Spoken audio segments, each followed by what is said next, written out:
Hola, muy buenas. Os presento a continuación el plan de trabajo y las instrucciones de desarrollo programado para la próxima sesión del día 21 del 11. Bueno, comentaros que la arquitectura que sigue este plan de trabajo es la misma que los planes de trabajo que venimos barajando a lo largo de toda la preparación y consta de diferentes bloques. El primer bloque es el de análisis transversal,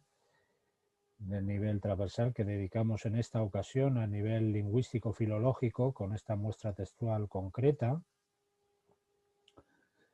El segundo bloque es el de tradicionalmente denominado análisis literario y que centramos de manera exclusiva en la prospección de diferentes elementos de carácter temático, de carácter ideológico, estético, de carácter formal y la hermenéutica de cada uno de estos textos con la intencionalidad de extraer las diferentes particularidades que lo incardinan o lo pueden situar de manera también identificada en un periodo concreto, en un periodo literario concreto. Ya sabéis que vamos a trabajar en el texto 2, este texto perteneciente a una de las prácticas junto con el texto 3, ya concretamente las prácticas 3 y 4. Y nos vamos a centrar en esta ocasión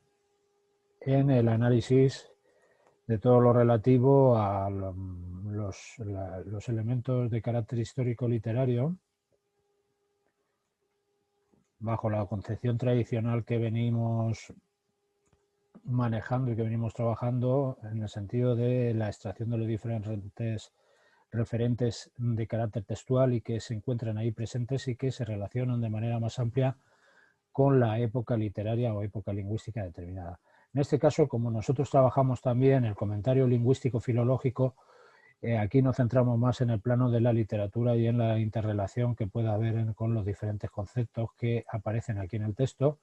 los diferentes hechos de estilo, el género, etcétera, y todo eso llevarlo al fondo del periodo literario concreto que estamos trabajando actualmente. Se nos quedaba el siglo XV un poquito cojo y decidí incluir algún texto más como este fragmento de esta muestra porque realmente el laberinto de fortuna ha aparecido en algunas oposiciones, en algunas partes prácticas de oposición y será conveniente el afianzarlo con dos análisis al menos de esta obra concreta porque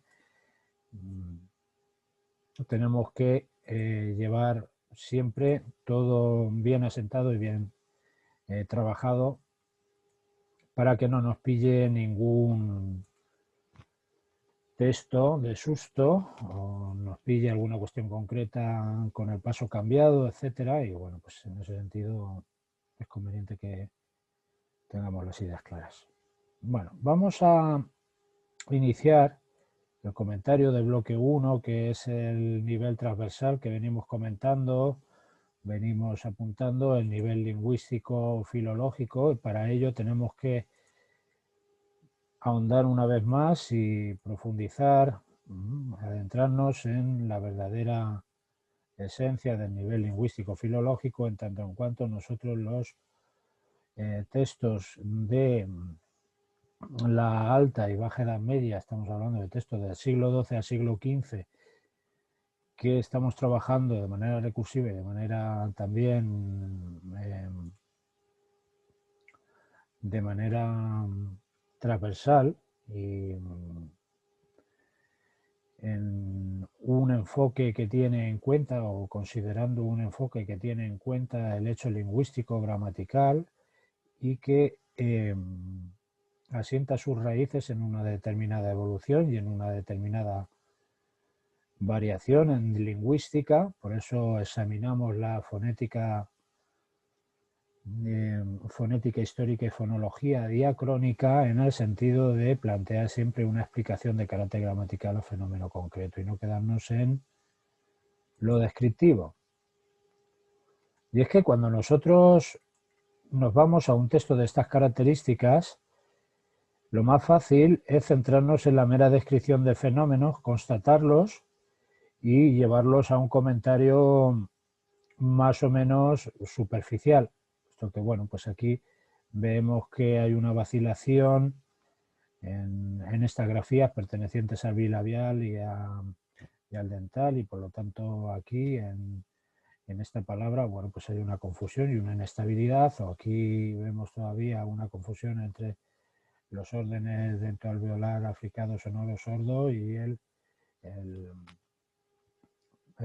orden prepalatal, y también algunas otras grafías que nos aparecen aquí que proceden de Yoz y que, bueno, pues podemos simplemente llegar y constatar o intentar siempre darles una explicación más profunda a ese fenómeno. ¿Qué es lo que nosotros pretendemos? Bueno, pues si vemos una F inicial, pues intentaremos un poco explicar la evolución de la F inicial y sus características fundamentales, puesto que en ese eje diacrónico de evolución los fenómenos conviven y se están dando en textos del castellano medieval. Aquí esta ausencia de la F inicial, esta ausencia también de la F inicial en el verbo habeo, la vacilación en el adverbio de lugar do, convivirá con de unde, etcétera, que este, etcétera. Nosotros planteamos la evolución desde el latín y comentamos ese fenómeno a lo largo del tiempo. Entonces, no nos quedamos en el plano meramente descriptivo, sino que aspiramos a dar una explicación al fenómeno. Por eso decimos que se trata de un análisis de carácter lingüístico fundamentalmente y filológico, porque se trata de textos medievales y que tienen una interrelación con la época lingüística determinada y el periodo. Para trabajar este nivel es conveniente volver a repasar estos documentos que tenéis aquí presentes y que parten de un análisis ya predefinido en base a un guión preexistente. Este guión es el que respetaremos, es el guión de análisis por niveles. Cada uno de los niveles pretende abordar los planos del lingüístico filológico desde una perspectiva basada en la profundidad, que a mayor número de fenómenos y cuanto más alto sea nuestro conocimiento de esos fenómenos, nuestro manejo de un repertorio más que menos amplio de leyes, de evoluciones, según la ley fonética, y de transformaciones a lo largo del tiempo de todos estos fenómenos, pues en definitiva los podremos comentar y sabremos aplicarlos al texto. Esto es así de claro y podemos llegar a entenderlo en el sentido de que si conocemos 5 fenómenos, identificaremos probablemente 3 que aparezcan en el texto. Sin embargo, si conocemos solamente 2 fenómenos y no aparece ninguno, pues obviamente no vamos a comentar ninguno de los 2 que conocemos. Entonces, el conocimiento de los diferentes fenómenos de fonética histórica y fonología diacrónica y de morfosintaxis histórica es directamente proporcional a la aplicación directa en el comentario. Y en este sentido, a mayor número de fenómenos, mejor va a ser nuestro comentario. Por lo tanto, digo que esto no es cuestión de prepararlo en un mes, sino que se va gestando y se va desarrollando a lo largo del tiempo. Y una vez más, a lo que nos tenemos que obligar es a leer los diferentes documentos al menos y repasar o manejarlos para extraer los diferentes fenómenos. Aquí os he dejado una compilación y una síntesis de las diferentes referencias documentales que tenéis en el nivel lingüístico filológico. Pero os ofrecen más que menos como un sumario sintético de documentos que tenéis que manejar. Pues todos los referentes al vocalismo, tónico y átono, el consonantismo, la morfología nominal, morfología verbal, etcétera, todo dentro de la morfosintaxis histórica de Raspenis, que es la que venimos trabajando, y la gramática histórica de Penny y todas estas consideraciones en torno a los radicales verbales, las categorías generales del verbo, la acentuación, el fenómeno del apócope desde el punto de vista lingüístico, la evolución de los tiempos de presente, tiempo de pasado, futuro y condicional. Y cómo puedan estar aquí presentes estos fenómenos en el texto que os propongo. Por lo tanto, no hay más remedio que conocer los documentos para aplicarlos.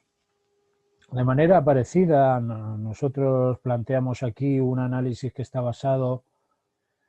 en la identificación profunda y en la estructura patente, la estructura latente también de los diferentes referentes textuales, pilares significativos del texto.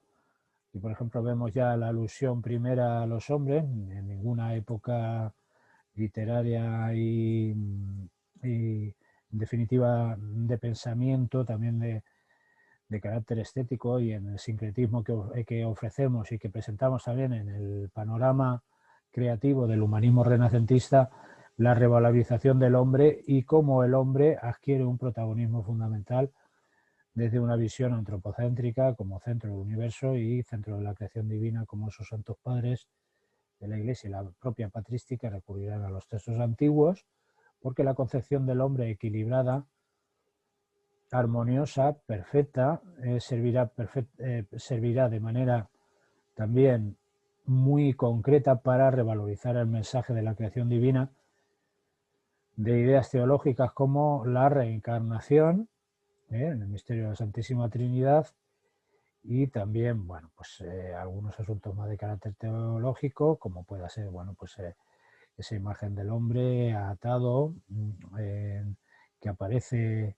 a lo largo de la historia con diferentes imposiciones, pues aquí se muestra una imagen del hombre libre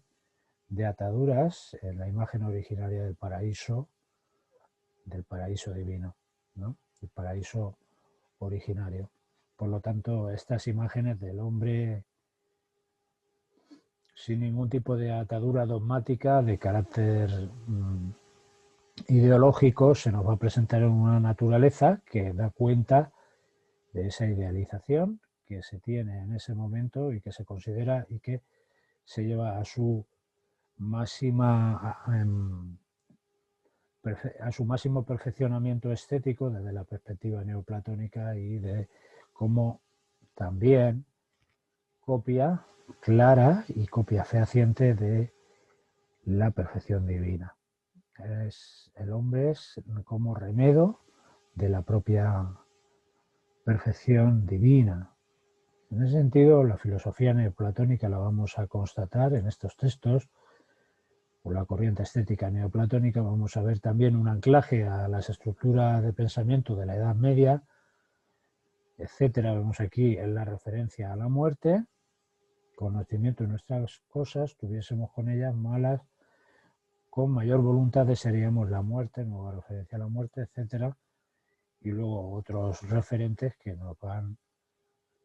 a guiar en el comentario de carácter histórico literario, puesto que al final asentamos los pilares de carácter cínico con todo lo que hemos estudiado y el fondo teórico que ya llevamos para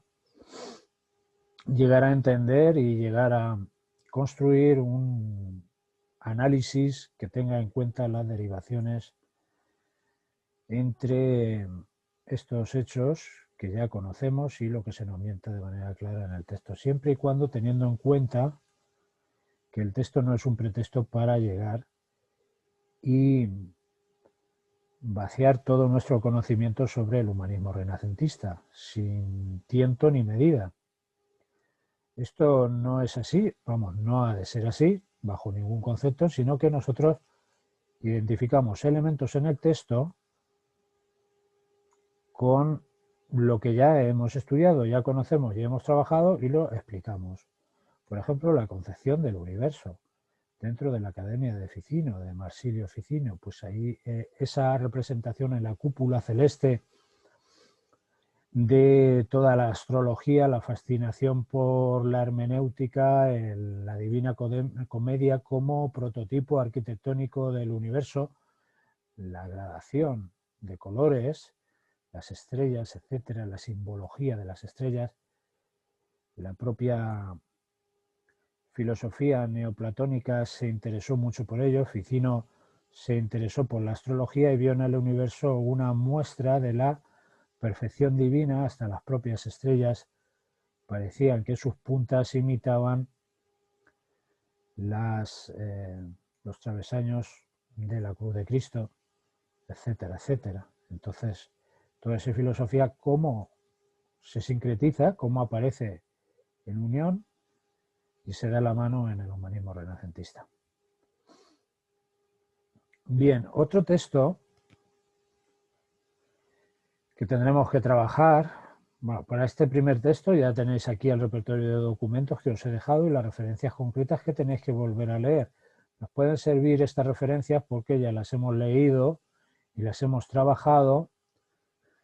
en el comentario del fragmento de la Celestina y también del soneto del Marqués de Santillana. Por lo tanto, de lo que se trata aquí es de volver sobre las referencias, volver a repasar estos documentos y saber conceptualizar bien la realidad del humanismo renacentista y cómo se encuentra aquí presente en este texto 2. Aquí también emerge un conjunto de realidades y de alusiones que nos van a llevar también a establecer un análisis, pero de otro tipo. Al ser un fragmento que se sitúa ya en el final de la Edad Media, un fragmento que podemos localizar en una obra próxima al humanismo renacentista y a las nuevas corrientes y las nuevas concepciones que se tenían del mundo, etcétera, pues apreciamos perfectamente un cambio de estilo. Y este cambio de estilo va a estar patente ya no solamente en la selección léxica, en la construcción de carácter lingüístico que pueda tener el propio texto, sino también en otros elementos como puedan ser la estrofa, las alusiones mitológicas, la preferencia por el retorcimiento, por la cláusula latina, retórica,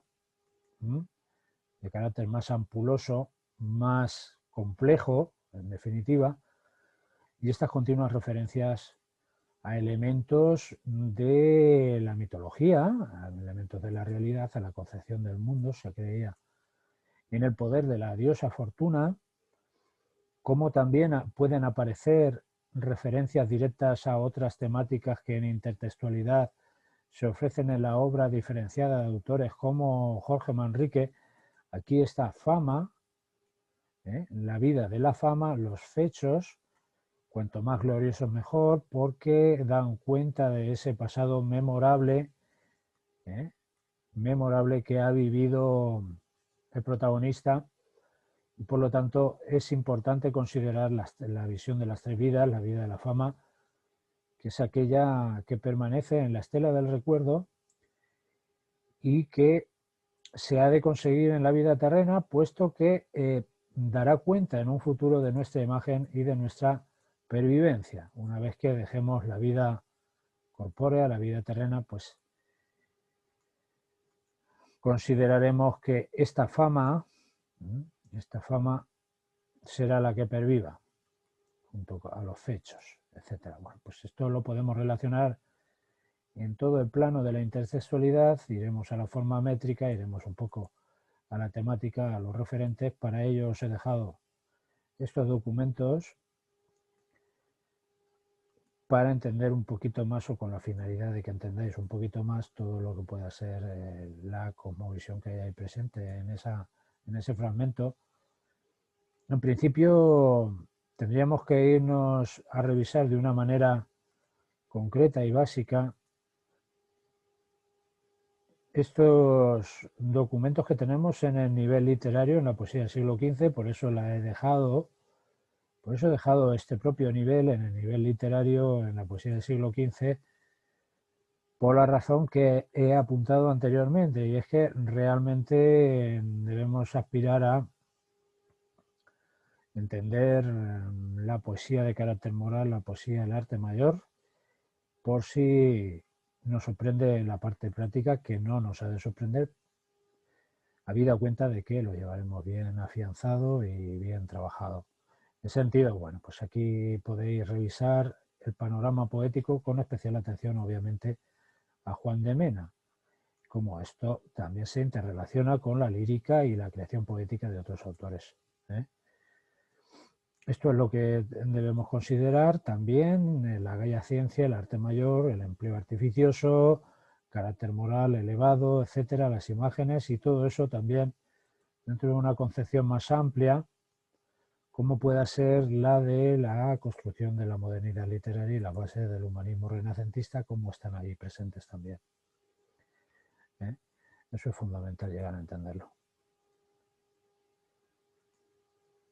Aquí, de manera clara, vais a encontrar, por lo tanto, un sistema de referencias que, desde el punto de vista de la metodología del análisis lingüístico, del análisis literario y también de los otros niveles, del léxico-semántico y del pragmático, consideramos que se insertan dentro de una metodología de carácter deductivo, en el sentido de que vamos desde la teoría al texto. Afianzamos la teoría, sabemos cómo es la teoría, sabemos de qué características estamos hablando en cada momento y tenemos un cuadro claro de diferentes elementos, de diferentes conceptos que debemos aplicar a los textos. Estos conceptos también luego nos servirán para desarrollar en el tema, en los diferentes bloques de contenidos. Así que, por lo tanto, es conveniente que consideréis siempre este enfoque, y es que nos vamos de la teoría a la práctica. Y en base a la constatación de fenómenos, establecemos un análisis más operativo. También un análisis que se basa en la mecánica pura, porque si hemos llegado o hemos logrado asimilar conceptos como la oposición, el dualismo, el papel del hombre sobre la tierra, el carácter simbólico, alegórico de la Divina Comedia, por influencia de la Divina Comedia y también porque la realidad cristiana y teológica veía en estos procedimientos de extracción filosófica antigua, como el hermetismo, la hermenéutica, etcétera, en la simbología, una herramienta apta para explicar la propia creación. Adentrarse en el conocimiento del símbolo era adentrarse en el conocimiento de la propia creación divina y de del propio misterio del origen del hombre. En ese sentido, si somos capaces de interpretar todo eso, pues nos tendríamos que ir al texto a ver en qué momento lo dice. Si lo dice, obviamente, y si no lo dice, pues ahí nos lo quedamos y nos lo guardamos. Pero obviamente, cuanto mayor sea el conocimiento que podamos tener de la literatura concreta, de los referentes, de las mentalidades,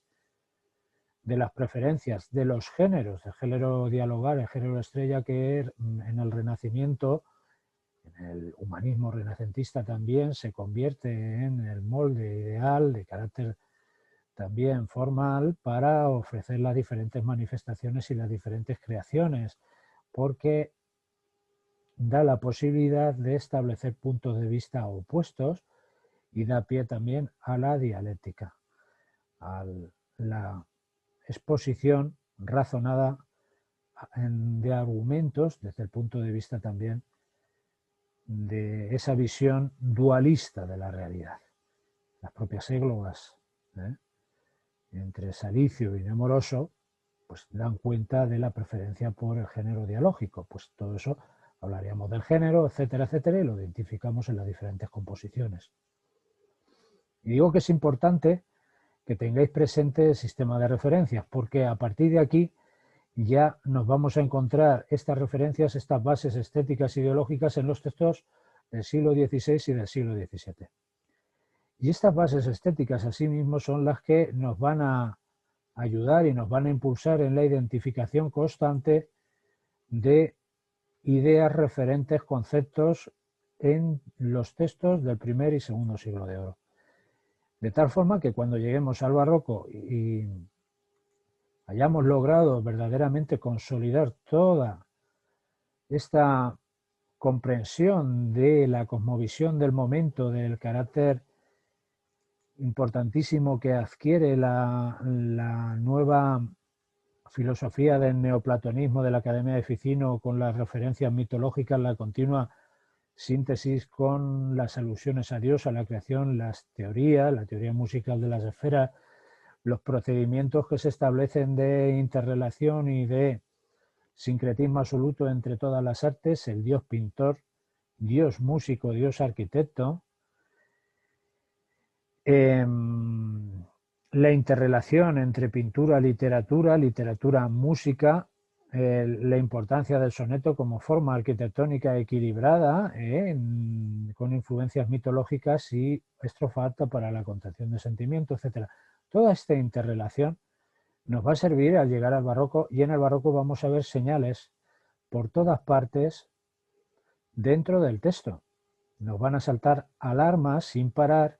porque las conocemos, las hemos trabajado y las entendemos y las hemos asimilado en definitiva.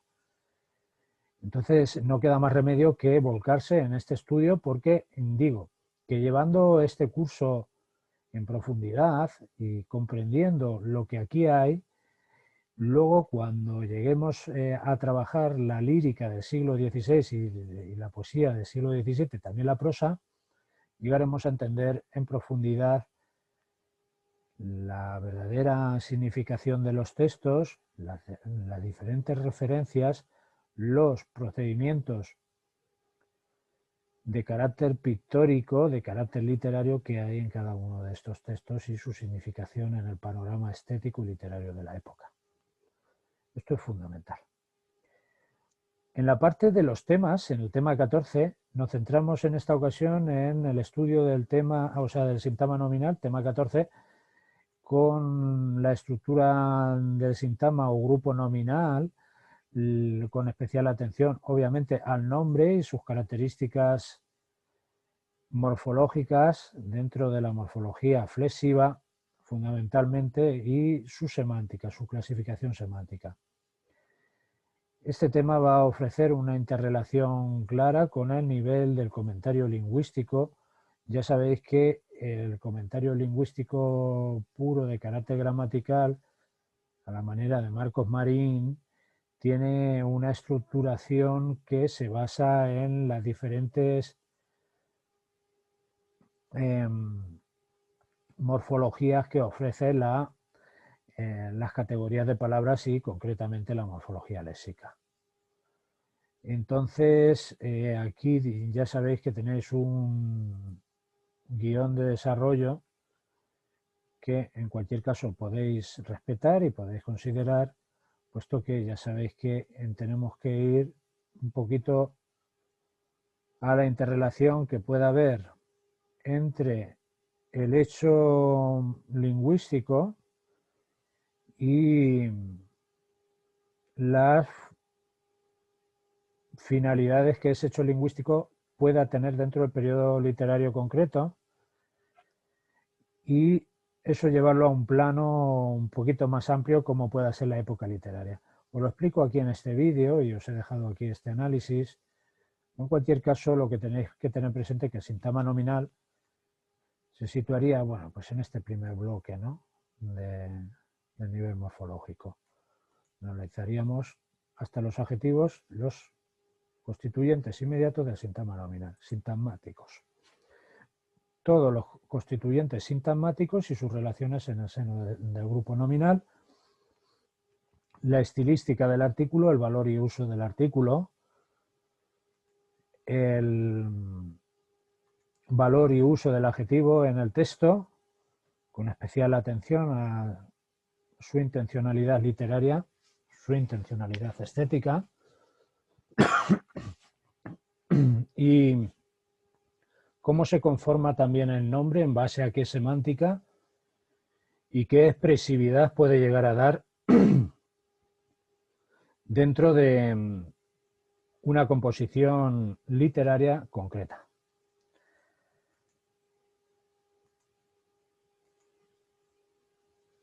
Este tema 14 tiene esas sinergias y esas interrelaciones que acabo de plantear. Luego tendríamos el texto descriptivo, que revela su importancia a la hora de establecer las ramificaciones con el paradigma textual y el texto narrativo. Ya sabéis que dentro de secuencias narrativas amplias pueden aparecer determinadas secuencias narrativas, o a veces incluso se nos ofrecen de manera indiferenciada una narración de una descripción, como vimos en el fragmento de la, o veremos en el fragmento de la regenta. En el fragmento de la regenta pues ya tenemos esa presencia de sintonía constante, de interrelación y conjunción absoluta entre lo narrativo y lo descriptivo. En ocasiones la descripción aparecerá en secuencias diferenciadas y podemos llegar a identificar la tipología textual de manera clara, y lo más normal es que aparezca siempre en esa textura de carácter narrativo descriptivo, y por lo tanto pues nos va a llevar siempre a considerar que dentro de la narración hay descripción y se imbrican en esa misma macroestructura de carácter narrativo descriptivo, y por lo tanto es conveniente que la disociemos para llegar a un análisis de lo que pueda ser lo descriptivo y lo que pueda ser lo meramente narrativo, con los diferentes elementos de narratología, personajes narrados, procedimientos lingüísticos, linealidad de la narración, la acción, etcétera, la estructura propia del texto narrativo, que se diferencia obviamente de la del propio texto descriptivo. En ese sentido, bueno, pues aquí tenéis los documentos. De lo que se trata es de irnos directamente al documento, extraer los conceptos fundamentales sobre la descripción. Ya os estuve un poco comentando pues los aspectos pragmáticos, las funciones del lenguaje presentes, si es una descripción técnica o literaria. En este caso va a ser una descripción literaria en la práctica totalidad de los casos, porque aquí no va a aparecer nada de lo técnico, y cómo se conforma eso desde el punto de vista literario, el estatismo, la exhaustividad. En el caso de los textos literarios naturalistas y realistas, pues se va a volcar más en la selección, en la observación directa, naturalista, con lupa, de todos esos referentes. Bueno, pues aquí lo vamos a tener, los diferentes métodos de composición y cómo todo eso entrará a formar parte de la narración. Bueno, pues desde el punto de vista lingüístico, pues también vamos a extraer una serie de características fundamentales dentro de estos textos descriptivos. Descripción de personas, de paisajes, de sensaciones, de sentimientos, etcétera, etcétera. Punto de vista objetivo, subjetivo, narración cinematográfica, descripción cinematográfica, descripción objetivista, de realismo, naturalista, etcétera, y luego con sus características también lingüísticas, las formas verbales en pretérito imperfecto, el adjetivo, qué valor tiene, valor de subjetividad, cómo aparece antepuesto, pospuesto, si aparecen epítetos, si no los hay, son adjetivos también valorativos, descriptivos, qué deísis semántica aporta el adjetivo en la descripción respecto a lo que se está describiendo, y cómo interviene